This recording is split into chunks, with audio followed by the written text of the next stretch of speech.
2008, there were over 8,600 children under the care of the BC Ministry of Child and Family Development. 53% of them were Aboriginal. These staggering facts, combined with ongoing child apprehensions by a ministry pushing to up its quota of kids in care, was the reason dozens of people demonstrated outside their Vancouver office today. James Louie from the Statliam Nation talks about the experience his people have had with the court system. We have had a lot of problems with the province, Canada's laws, the Indian Act. We've been to these court houses so many times. We know that to deal with Canada's laws, their courts, their judges, their lawyers, there's no way for us to win.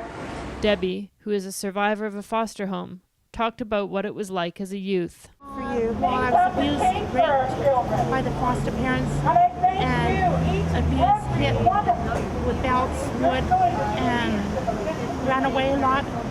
And they starved us a lot too. You know, like we couldn't eat when we didn't want to eat our supper. They'd send us downstairs hungry. And all our bed was a cot, and our bedroom had a curtain, like a sheet all around both, like where my brother's side of the bed and my side of the bed had a sheet. Robert Bonner first experienced racism when he was put into a foster home as a young man. I was 8 years old. I was apprehended.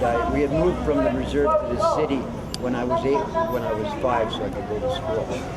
And in those 3 years, during that time, like even though I lived with other children, nobody had ever bothered pointing out to me before that I was different than anybody else.